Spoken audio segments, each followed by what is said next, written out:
My name's Lois Ellen Frank, and I'm the chef owner of Mesa Cuisine in Santa Fe, New Mexico. I'm going to show you how to make easy bean spread using canned beans. You can also use cooked beans, but beans, not only are they indigenous and a Native American ancestral food, they are an excellent source of fiber, high in protein, low in fat, have B vitamins, potassium, magnesium, iron, calcium. They're a slow release food, good for blood pressure. They improve cholesterol levels and they help maintain a healthy gut. So beans, very nutritious, and I'm going to show you how to make a really, really easy bean spread.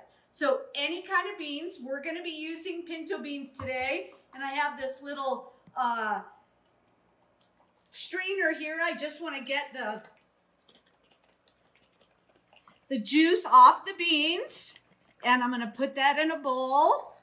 And beans in a can are salted, so we're going to add minimal to no salt for this particular dish. So very easy. We're using a food processor. We're going to put in fresh garlic, fresh squeezed lemon, our canned pinto beans. We're going to use a little bit of red chili. I'm using mild. A pinch of salt because we're using beans that already have salt on them. A little bit of black pepper. And then we are just going to process these. If you want, you can add a little of the bean juice or water. So I like mine a little smooth. I'm going to add just a little bit. And we have made a bean spread that is so good. Very quickly. I am going now to just take that. Look at that. Beautiful. We have flavor. This can be used with vegetables. It can be served on a sandwich. You can use it with bread. Lots of different applications. This is great for kids. And we have a beautiful, very easily made pinto bean spread. And I'm going to show you one more. We're going to make now a white bean. And for this one, I'm going to be using a kidney bean or a cannelloni bean. We have a roasted red bell pepper, and that is going to be used with our lemon and our garlic. And we are going to make one more version of this. So let's get started. So again, this one's a little different. The only difference is we need to roast our red bell pepper. So to do that, I'm going to do the open flame method.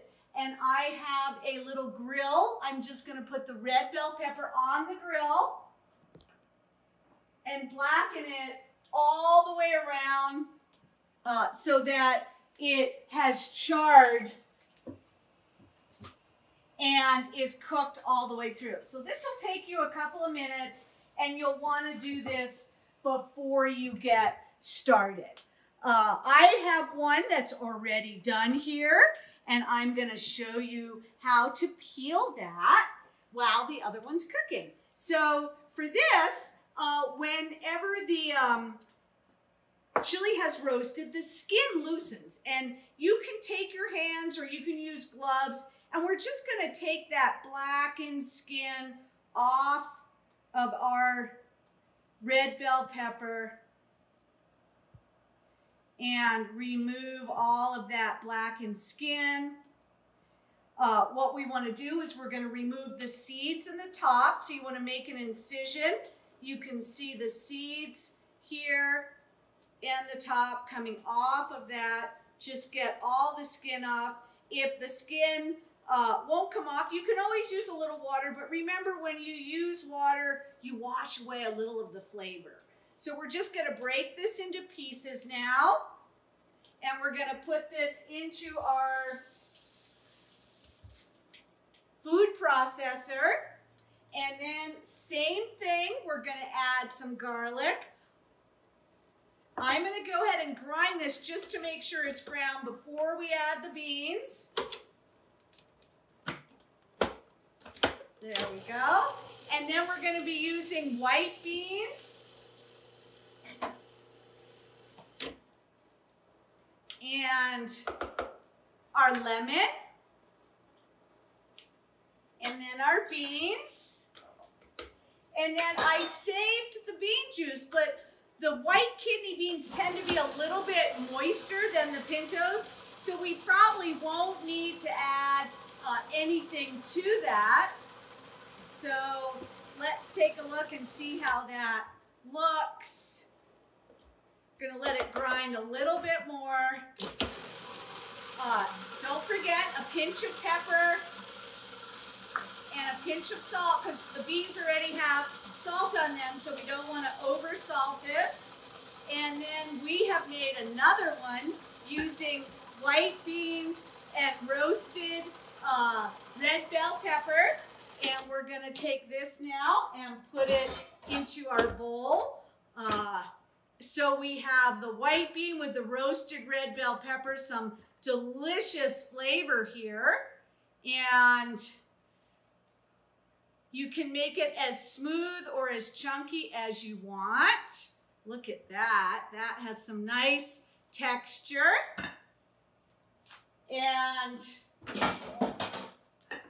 then you can garnish it. I have some fresh herbs from my garden, a little bit of rosemary and a little bit of sage. Make it look pretty.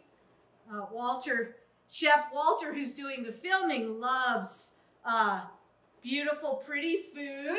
And then we also have no-fry fry bread. So the no-fry fry bread can be used.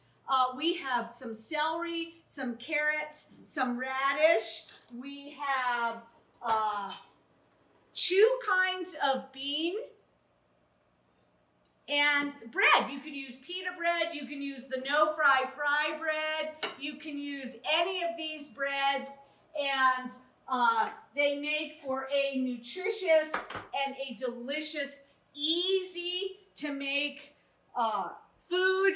It can be a dip, it can be spread onto a roll or a burrito, and lots of flavor. We are using our indigenous food, and it's really, really delicious and nutritious. And so this is something I want you all to do. We're gonna put the recipe and the ingredients up for you. This is the no-fry fry bread and some pita bread. And I just want to say thank you so much for joining us today. I want to also acknowledge the support of our sponsors, the Physicians Committee for Responsible Medicine and Sun Life Financial. And a big thank you to Chef Walter Whitewater for doing such a good job filming this.